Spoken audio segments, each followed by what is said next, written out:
I'm going to say something maybe slightly controversial, coach, that Okay. feel free to push back against.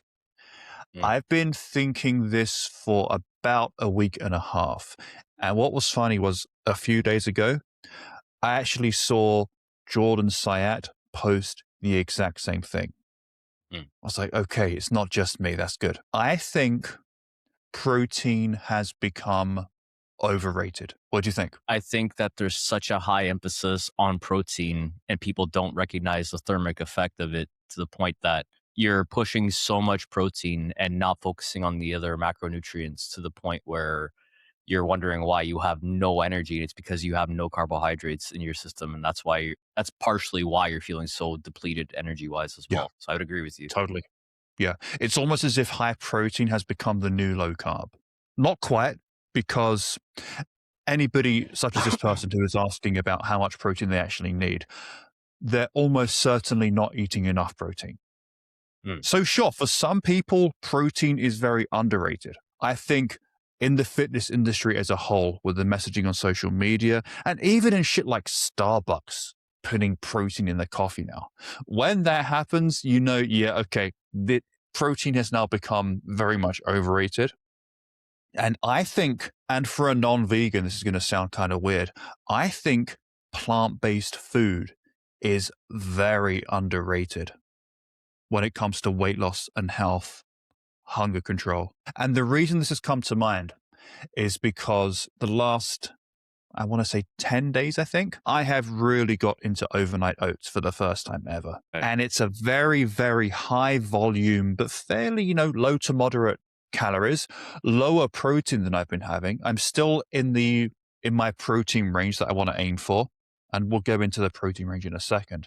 But I'm definitely very much at the lower end of the protein range. And my hunger has really dropped a ton from whacking up the plant-based food, really, really making a big effort with fiber. Like I'm getting 28 grams of fiber before I even have dinner. Mm. Nice. And so for me, what I have really noticed from cutting down on the protein, but still being within a healthy range, really focusing on the plant-based food, my appetite, and also how I'm feeling day to day with my energy levels as well, my focus, it is way better than before. Way better. Mm. What do you think about that, coach? I think, like anything else, you need everything in moderation, right? So if you have super high protein, it's not going to be detrimental by any means, but we know that Mm. if you're animal based in terms of your nutritional intake, okay, if you're getting adequate protein, you're probably going to be getting adequate fat intake as well. Okay. Yeah. Yep. So in that same light, then your fat content is probably going to be much higher, which is fine. Like fat's not bad. We know this. However, if you're having high protein and then you're having adequate fat intake or having higher than normal fat intake that you may need, that means calories are going to be higher. The only way you're going to be able to burn that fat is going to be through carbohydrate, right? Because fat burns on a carbohydrate driven flame. So if you're lacking a particular macronutrient like carbohydrates because you're scared of carbohydrates, which you shouldn't be, then the main energy source that you're using to fuel your activity is now nearly non-existent. Whenever I'm in any sort of cutting phase or doing a fat loss phase, protein goes not down, but it goes to a moderate to low on the lower end of the range that I would have.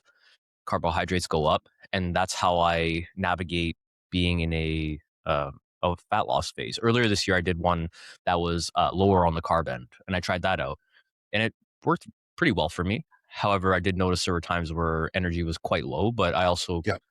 kept in mind, okay, but my calories are low too.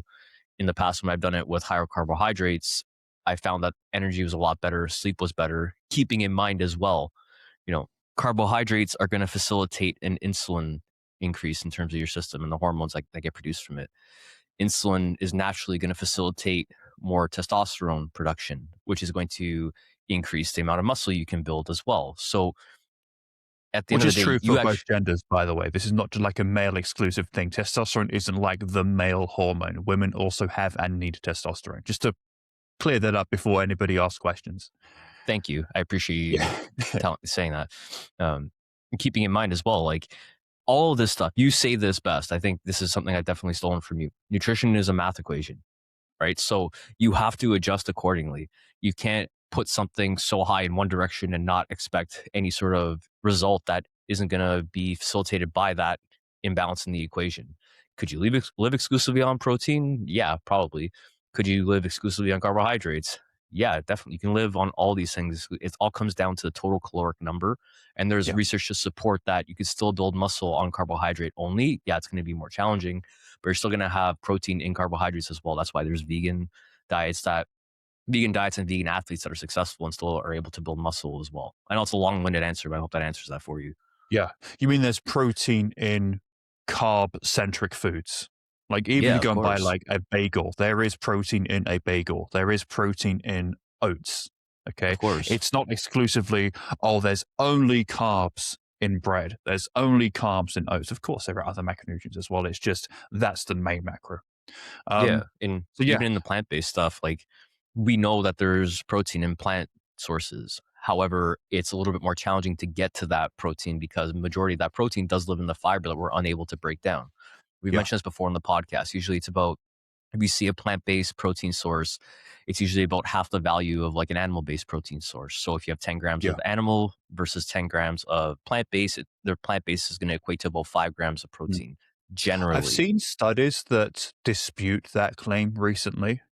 Mm, Um, we're still very much in, like, the learning stage, right, when it comes to plant-based. I think it also depends on the specific plant-based protein too, because they will have different, um, biological values. Is that the phrase? The BV of each one, yeah. and how bioavailable each protein is. Um, Again, we're gonna go into um, the protein range to aim for in a second. Mm. But I would say, yeah, I agree with you, coach, that if you are plant based, the range that we're going to talk about in a second, I would aim for the higher end of the range for that reason that you just gave.